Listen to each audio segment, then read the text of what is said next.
ये बहुत सावधानी की बात है और जीवन में, सबके जीवन में एक बार ये प्रश्न खड़ा होगा।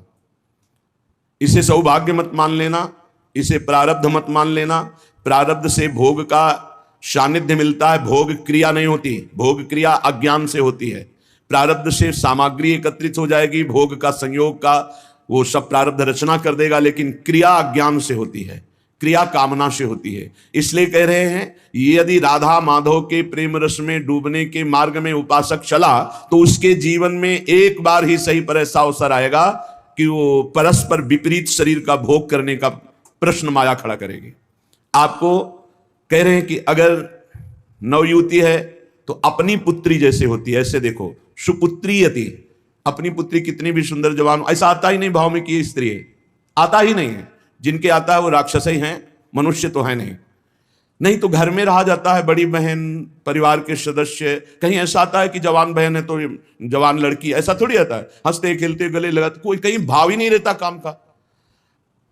चाहे जवान पुत्री हो चाहे जवान बहन हो, कभी ऐसा घर में भाव, जिनके भाव आता है वो राक्षस हृदय के हैं, मनुष्य हृदय के नहीं। वो राक्षस हृदय वाले, आसुर स्वभाव वाले हैं। नहीं, अपनी पुत्री अपनी बहन के समीप रहने पर कहीं ऐसे भाव थोड़ी आते। खूब खेलना कूदना हंसना बातचीत करना ये सब घर में होता रहता है, पर ये भाव थोड़ी आता है कि ये स्त्री है। नहीं, वो मेरी बहन, वहां कोई गुंजाइश ही नहीं काम भाव की। तो बोले सगी पुत्री की तरह सब पुत्रियां दिखाई दें, अपने से बड़ी हैं तो बिल्कुल मेरी जैसे जननी वैसे। मातृयत्य परांगनाम, जैसे अपनी अम्मा के पास, मां के पास बैठे तो क्या भाव बिगड़ेगा? कुछ नहीं बिगड़ेगा। कैसा भी जवान लड़का हो, मां अपने ऐसे हृदय से लगा के दुलार करती है, समझाती है, बुझाती है, डांटती है। वहां काम भाव आता है क्या? मां के गले लगने पर, बहन के गले लगने पर काम भाव आता है क्या? बेटी को हृदय से लगाने पे काम। जब साधारण सांसारिक पवित्र भाव में काम नहीं आता तो तुम तो परम पवित्र भगवान के भाव वाले हो, तुम्हारे अंदर कैसे काम परास्त कर सकता है? मातृयत्य परांगना, ये आएगा प्रश्न जीवन में। पुरुष है तो स्त्री के प्रति, स्त्री है तो पुरुष के प्रति। साधक बहुत सावधान रहे, माया प्रश्न करेगी। घूमते रहते हैं माया के पार्षद, घूमती रहती है माया की पार्षदी। बहुत सावधान, जाके संग कुमति मति उपजय करत भजन में भंग, तजोरे मन हरि विमुखन को संग। बहुत कीमती जीवन है, सिद्ध बात समझ लो, संकोच की बात नहीं। हरि को रिझाओगे तो वैकुंठ का द्वार, वृंदावन के दिव्य धाम का द्वार, साकेत द्वार, कैलाश धाम का द्वार खुलेगा। और जगत के शरीरधारी को रिझाओगे तो आखिरी द्वार वही है, मलमूत्र का, और कुछ नहीं। हमारी बात मान लो, संकोच करने की बात नहीं है। हम वहीं से पैदा हुए हैं और वहीं की आसक्ति से फिर दुर्गति को प्राप्त होंगे।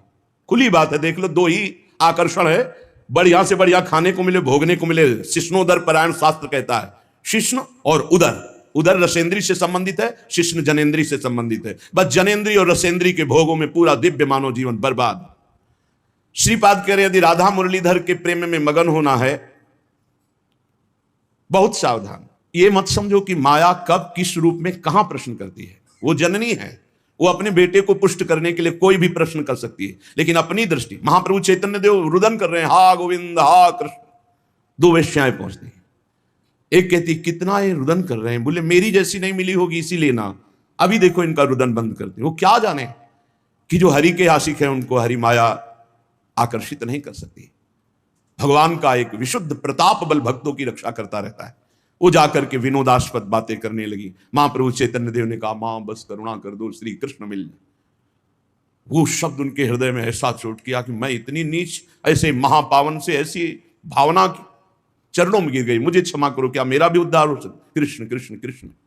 ऐसा नहीं कि किसी के जीवन में प्रश्न नहीं आता, प्रश्न आता है, पर जो ये भगवत कृपा से सावधान रहता है कि ये प्रश्न है, मुझे उत्तर देना है इसका। ऐसा नहीं कि प्रश्न के लपेटे में आकर के फिसल जाना है। प्रश्न है, उत्तर देना है, बहुत संभाल के उत्तर देना है। अपमान भी नहीं करना, क्योंकि ये वही आए हुए हैं जिनकी हम आराधना करते हैं। वो कुछ भी रूप, वो मोहिनी रूप भी तो धारण किए ना, वो कुछ भी रूप धारण कर सकते हैं। मेरे प्रीतम है तो बस उस समय प्रभु आप ही मेरी रक्षा करो, आप ही मुझे बचाओ। मातृयत्य परांगनाम, त्रुटि हो सकती है हमसे, हमसे गलती हो सकती है। कभी बलवान न बने, कभी पहलवान न बने इस विषय में। दैन्य और चरण छूना, यही दो बातों से बच सकते हो। चरण छू कि हे जगत जननी, हे अंबा, कभी आपके प्रति मेरा। जिन उर्वशी जी ने बड़े बड़ों की बुद्धि को मोहित कर लिया, अर्जुन जी की बुद्धि को क्यों नहीं मोहित किया? क्योंकि जाते ही सीधे प्रणाम किया अर्जुन जी ने। जे भी उर्वशी का प्रवेश हुआ, देखा तो पंचांग प्रणाम किया और कहा, माता स्वागत है, आप पधारिए। आग लग गई, मैं किस लिए आए और तुम मुझे क्या कह रहे हो? आज के बाद कभी माता शब्द उच्चारण मत करना। उन्होंने कहा, पुनः कहता हूं, कुंती माता से भी अधिक पूज्य मैं तुम्हें देखता हूं। कुछ नहीं बिगाड़ पाई उर्वशी जी, यहां तक कि साप तक दे दिया। पहली दृष्टि पड़ते ही या तो नव किशोरी जगदम्बा, लाडली जी की सहचरी, या मां, या अपना पवित्र भाव तुरंत आरोपित कीजिए। और स्त्री शरीर को लिखा है, भ्राता पिता पुत्र निज जैसे, मध्यम परपति देखई कैसे। भ्राता पिता पुत्र निज जैसे, बराबर का है तो सगा भाई। क्या सगा भाई को देखकर काम जागृत होता है? क्या अपने छोटे बेटे को देखकर काम जागृत होता है? क्या पिता को देखकर काम जागृत होता है? भ्राता पिता पुत्र निज जैसे। आवश्यकता पर बात करें, नहीं एकांत सेवन करें। बलवान इंद्रिय ग्रामो विद्वानम अपि कर्षति, शास्त्र आदेश करता है। पर उपासक को ये पक्का विश्वास कर लेना चाहिए कि मेरे जीवन में ये प्रश्न आएगा, आता है, आता रहेगा। अगर इससे निकल गए आगे तो यो राधा मुरलीधरांगी कमल प्रेमैक मात्रीयति। बहुत सावधानी की जरूरत है। देखो, कल वर्णन हुआ था साधना में भय और प्रलोभन, ये दो चीजें भेजी जाती हैं। इनसे जो पास भी भगवान ही करवाएंगे। ये सत्संग सुनने को भगवान ही तो संयोग बना रहे हैं, ये भगवान ही तो प्रेरित करके आपको सुनवा रहे हैं। इसलिए सावधान। ये प्रश्न है, आपके पास 1 करोड़ रुपया जमा किया और आपका मन हुआ कि अरे मैं फंस गया क्या, तो 1 करोड़ यमुना जी में फेंक दो, मुक्त हो गए। लेकिन एक बार जीवन में फिसल गए तो उसकी पूर्ति नहीं होने वाली। हम कह रहे हैं अरबों रुपया एकत्रित हुआ, मन में आया, सब छोड़ के भाग गए, राधा राधा राधा राधा, जो जहां वहीं छोड़ दिया, कुछ नहीं फंसे। लेकिन एक बार फिसल गए काम में तो उसकी पूर्ति कैसे होगी? वो तो नहीं होगा। वो तो चित्त पे संस्कार बन गया और आपका संयम भ्रष्ट हो गया। एक बार बालू का बांध टूट जाए तो दोबारा बांध बांधना बहुत कठिन बात है। एक बार योगी भ्रष्ट हो जाए, दोबारा योगी अपने योग पे आना भगवान के बल की बात है, दूसरी बात नहीं।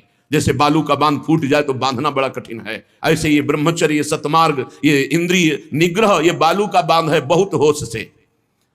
मातृयत्य परांगनाम स्थिर चरम सत्वम सुपुत्रीयति, बड़ा पवित्र भाव। और ये भाव जब अचानक संयोग हो जाए तब संयोग से बचने की पूरी वृत्ति रखे उपासक। जब तक कोई बहुत ऐसा संयोग की बात बन जाए कि बात करना ही है, तो उसके चरणों में दृष्टि रखते हुए, मुख की तरफ दृष्टि रखते हुए साधक कभी बात नहीं करते। नहीं, चरणों पर ऐसे दृष्टि रखते, जी प्रत्युत्तर कम शब्दों में और भाग ले। अपने को सूरवीर मत समझे। ये भगवान की प्रचंड मोहिनी माया का आकर्षण हमारे चित्त में बलात् हमारी निष्ठा को परिवर्तित कर देगा। यदि हम अधिक समय साथ रहें, अधिक समय बात करें, अधिक समय हंसी मजाक करें तो हम फिसल जाएंगे। ये खाइयां हैं जिनसे हम भगवान को नहीं प्राप्त कर पाते और इनमें हम फिसल जाते हैं। बहुत ही सावधानी की जरूरत है। हमारी एक एक वृत्ति भगवान अंदर बैठे हुए देख रहे हैं। उस जो जल रही वृत्ति काम क्रोध आदि को ना भोगने से, वो भगवान हिसाब आपको इतना आनंद प्रदान करेंगे कि रोते रहोगे। पर कुछ समय के लिए आपको अपने मार्ग में बहुत संभाल संभाल कर पग रखना है। अगर अपना कल्याण चाहते हो, सुंदर बुद्धि चाहते हो, भगवत मार्ग में अग्रसर होना चाहते हो, तो गोस्वामी तुलसीदास जी की चौपाई याद रखना। जो चाहे आपन कल्याणा, सुजस सुमति शुभ गति शुभ नाना, सो पर नारी लीलार गोसाई, तजौ चौथी के चंद की नाई। जैसे चौथ के चंद्रमा को देखने से कलंक लग ही जाता है, ऐसे ही जो पराई माता बहनों की तरफ ऐसी गंदी दृष्टि या बार बार मुख की तरफ देखना, तो हाव भाव आदि के द्वारा चित्त का आकर्षण होकर मलिन हो जाना स्वाभाविक है। जैसे चौथ के चंद्रमा को देखने से कलंक लगता है, ऐसे जो साधक अपना कल्याण चाहता है, सुमति चाहता है, शुभ गति चाहता है, उसे चाहिए कि चरणों की तरफ देखकर बात करे। ये जगत जननी जगदम्बा है, इनकी कृपा से हम परमार्थ पर विजय प्राप्त कर लेंगे। इनके प्रति हमें भोग्य बुद्धि, दोष बुद्धि, निकृष्ट बुद्धि का त्याग करना ही होगा, तब हम आगे बढ़ पाएंगे। गोत्रीयत्यति तर्जना दिशु महा, मित्रीयति द्वेषिषु। यदि हम भगवत मार्ग में चल रहे हैं, कोई हमारी निंदा करता है, तर्जना करता है, तो जैसे अपना भाई, अपना घर का, अपने गोत्र का, परिवार का कोई लड़ाई झगड़ा करे तो ऐसा अरे घर का आदमी, कोई बात नहीं, ऐसे टाल देते हैं, ऐसे भाव रख लेते हैं। या हम भाव रख लेते हैं भगवान के द्वारा विधान किया हुआ भेजा गया है, कोई हमारे प्रारब्ध का क्षय हो रहा है। और जो हमसे विद्वेषी उसे हम महामित्रवत भाव रखें। नहीं, हम में और संसारी पुरुष में क्या अंतर। करत जे अनुशहन निंदक तीनों पे अनुग्रह करो। अपने शरीर को जैसे हम प्यार करते हैं और दूसरे शरीर से हम उदासीन रहते हैं, ये संसारी पुरुष का लक्षण है। और भक्त अपने शरीर से उदासीन रहता है और दूसरे शरीरों के दुख को अपने शरीर जैसा मानता है। ये भाव होता है। अपने शरीर में कष्ट है कोई बात नहीं, लेकिन दूसरे के शरीर का थोड़ा भी कष्ट उसके हृदय में पीड़ा पहुंचा देगा। पूज्य श्री भाई जी हनुमान प्रसाद पोद्दार जी महाराज साधकों के लिए बहुत अमृतमय वचन लिखे हैं। भगवान को प्राप्त करना है तो तीव्र अभिलाषा जागृत करो। नाम जप से, सत्संग से, सदाचरण से, दूसरों की सेवा से पवित्र शरीर, पवित्र मन, पवित्र विचार, पवित्र वाणी, तो परम पवित्र सच्चिदानंद भगवान की प्राप्ति की अभिलाषा साधु संग से निश्चित जागृत हो जाएगी। अन्य कामना जब उत्पन्न हो जाती है तब भगवान की प्राप्ति की अभिलाषा नहीं हो सकती। भगवान ने कहा स्वयं कि जिसका चित्त भोगों ने अपहृत कर लिया है, जो भोगों में लगा हुआ है, जो भोग सामग्री संग्रह करता है, ऐसा व्यक्ति कभी निश्चय ही नहीं कर सकता कि मुझे भगवत प्राप्ति करनी है। भोगैश्वर्य प्रसक्ता नाम तया प्रहृत चेतसाम व्यवसायात्मिका बुद्धि समाधो न विधीयते। वो कभी भगवान की प्राप्ति की इच्छा ही नहीं कर सकता है। इच्छा ही नहीं होगी ऐसी बात नहीं। अगर साधु संग हो तो वो भोग आदि का त्याग करके भगवत प्राप्ति की इच्छा जागृत कर सकता है, पर जब तक भोगों में लगा रहेगा तब तक भगवत प्राप्ति की इच्छा ही नहीं होगी। अन्य कामना वाला भगवत प्राप्ति की इच्छा नहीं रखता। अनन्य कामना जिसकी है श्री भगवान से, उसके हृदय में इच्छा जागृत होती है, अब मुझे भगवत प्राप्ति करना है। जब भगवत प्राप्ति की इच्छा जागृत होती है तब भगवान के अनुकूल आचरण और प्रतिकूल आचरणों का त्याग, ये नियम लेना होता है। श्री कृष्ण अनुकूलेन प्रतिकूलस्य वर्जनम विसर्जनम। आज के बाद कभी शास्त्र विरुद्ध, धर्म विरुद्ध आचरण नहीं करूंगा, तभी आपके अंदर भगवत प्राप्ति की अभिलाषा जागृत होगी। इधर तो माला चला रहे हैं, पाठ कर रहे हैं, धर्म के कार्य कर रहे हैं, और पीछे फिर अधर्माचरण हो रहा है, तो वो अंधा बटे पड़ा चबाए, तुम्हारे हाथ में कुछ नहीं लगेगा। हमको संयम से रोकना पड़ेगा।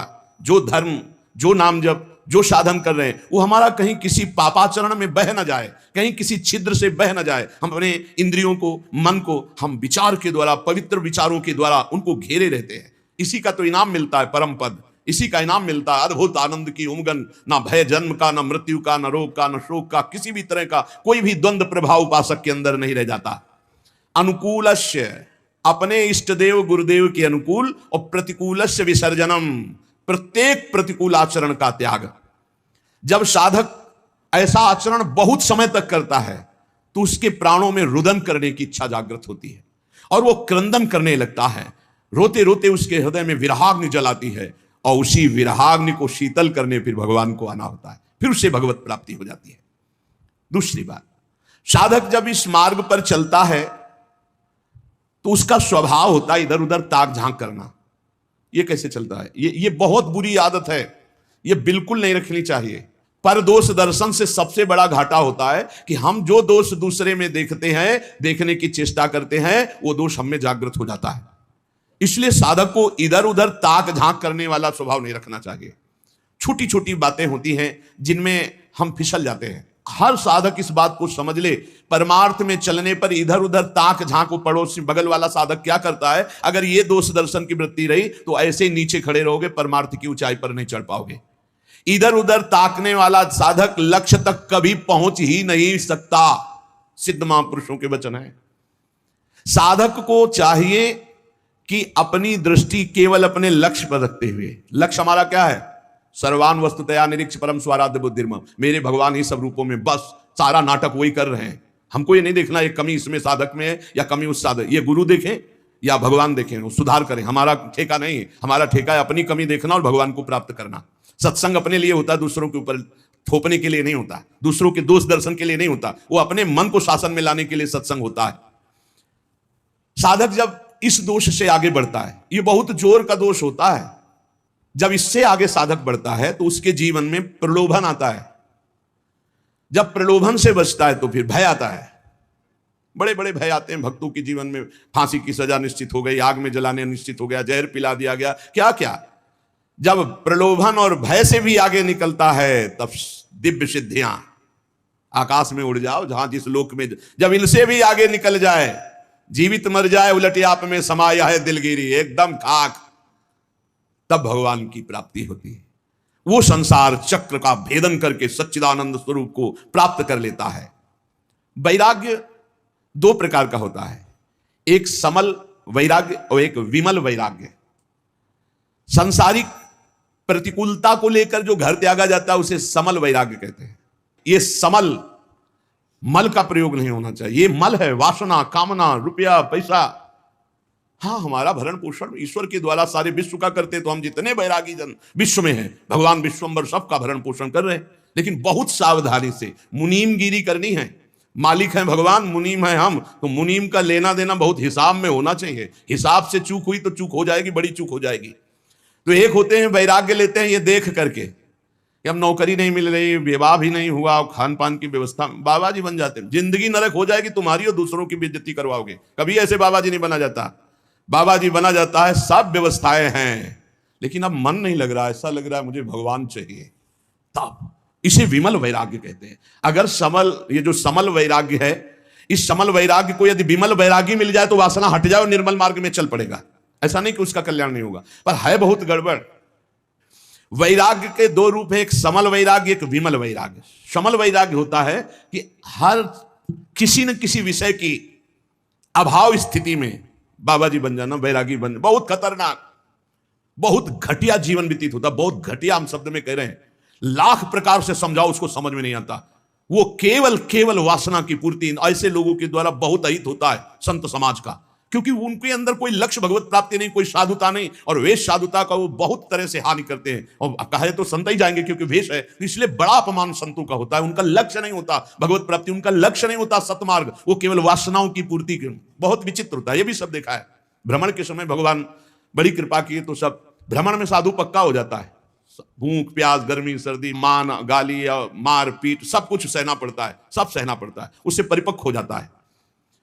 तो जो किसी प्रतिकूलता को लेकर वैराग्य होता है वो समल वैराग्य होता है। ये ज्यादा दिन नहीं, ये फंसे फंसाए, ये फंसी बिल्कुल फंस जाते हैं।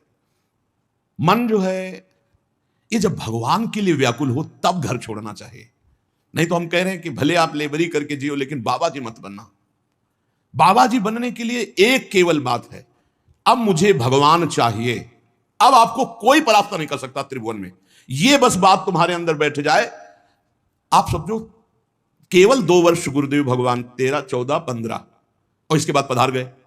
अब पूरा जीवन अनाथ हो गया। अब हम किसके सहारे चले, कैसे चले? अब एक भारी विपत्ति, भारी अव्यवस्था कि हम पुत्र की तरह जिनकी गोद में बैठकर चल रहे थे वो तो अंतर्ध्यान हो गए। अब हमको कौन संभाले? उस समय श्री भगवान का जो तेज हमारे साथ था, हम आपको बताया जब हमारी समस्या आती थी तो संत और आकाश ये दो का सानिध्य हो जाता था। एकदम एक दिन 3 बजे सुबह तड़के नहा के से आकाश की तरफ कहा, गुरुदेव भगवान अभी तक तो हम निश्चिंत थे आपके बल पर, अब तो मुझे मार्ग भी पता नहीं कैसे चलना है, पूरा जीवन है, कोई साथी नहीं, किसी पर भरोसा नहीं। हमारा शुरू से किसी पर भरोसा नहीं था। भगवत प्रेरणा से, भगवत कृपा से एक हमारे दिमाग में बैठ गया था कि भगवान के सिवा, गुरुदेव के सिवा इस संसार में कोई सतमार्ग में नहीं चला सकता और गिराने वाला हो सकता है। इसलिए कभी हम किसी की सलाह नहीं मानी, कभी हम किसी से प्रश्न नहीं किया, कभी हम किसी की बात सुनने की चेष्टा नहीं की। जो बात गुरु जी ने कही थी उसी को घुमा घुमा करके बार बार उसी पे चलने की चेष्टा की। प्रेरणा आई, उतर जाओ गंगा के तीर पर और कभी किसी एक आश्रम में मत रुकना, बस भ्रमण करो। बस तुरंत मन में आया, बस सफीपुर घाट से कूद पड़े गंगा किनारे, एक गीता पूरा फिर यहां तक वही सच्चिदानंद परम तत्व गुमान। अगर थोड़ा भी कुछ राग लेकर घर से निकलोगे तो फंस जाओगे। आश्रम व्यवस्था कई जगह भ्रमण में से प्रलोभन आएगी, यहाँ के महंत बन जाओ, अब ऐसे यहाँ जब तक भगवत प्राप्ति नहीं तो राम काज की नहीं बिनु मोहि कहां विश्राम। समल वैराग्य ये प्रयास देखना चाहिए साधक को कि कोई वासना लेकर आए तो फटाफट उसका ऑपरेशन कर डालो। गुरुजनों के सानिध्य में, सत्संग में, नहीं तो ये वासना कहीं ना कहीं फंसाकर चौपट कर देगी।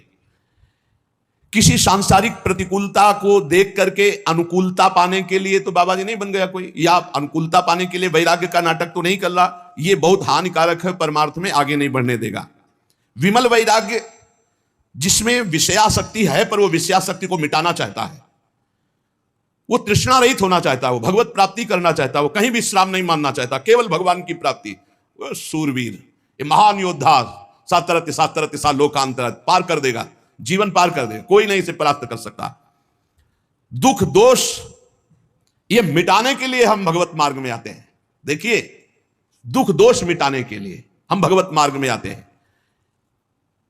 जो उपासक भोगों का रागी होगा, सुख सुविधाएं हर्षित, ठाकुर को देखकर हर्षित होने का कब तुम्हारा भाव आएगा? मन अति हर्ष जनावनते ही आज देखी हो परम से। अरे विश्व की हर संपत्ति चरणों में फेंक दी जाए तो भी ऐसे उधर देखने की इच्छा न हो। सुरपति नरपति लोकपति जिनके भावे घास, रहे परम आनंद में तज सब गए। सच्चिदानंद का आशिक और छोटी मोटी वस्तुओं में हर्षित हो जाए, ऐसा बुरा लगना चाहिए संसार की पद प्रतिष्ठा भोग सामग्री। जैसे तुम्हें कई अरब रुपया का संकल्प बनाया, तुम्हें 5 का नोट दिया जाए, ये ले 5 का, तो कैसा लगेगा? मानो थप्पड़ मारा। ऐसे अखिल कोटि ब्रह्मांड नायक चाहिए तो लोक परलोक के भोग तुम्हें विश्वत लगने चाहिए। ब्रह्मादि के भोग सब विषम लागत ताई, नारायण ब्रज चंद की लगन लगी। कहीं राजी हो जाए। हे साधक सावधान, कहीं राजी नहीं। अपने को हर समय कसौटी में कसते रहो, कोई जान न पावे। सब सुविधा होने पर आप अपने को कसौटी में कसो। तुम शरीर नहीं हो, तुम मन नहीं हो, तुम इंद्री नहीं हो। कभी कभी पूरा दिन भूखे रह गए, कोई जान न पाया। और दिनचर्या में फर्क नहीं पड़ना चाहिए। दिनचर्या में फर्क पड़े तो तुम साधु नहीं। दिनचर्या में फर्क न पड़े और अपने आप को कभी ऐसे कभी ऐसे, और खूब भजन परायण। और जब एक समाहित चित्त हो गया, भजन से चित्त नहीं हटता, तो ये सब खत्म हो जाता है। फिर तो जो जैसे प्रभु रखे, जो ही प्यारो करे सोई मोई भावे। पहले कसौटी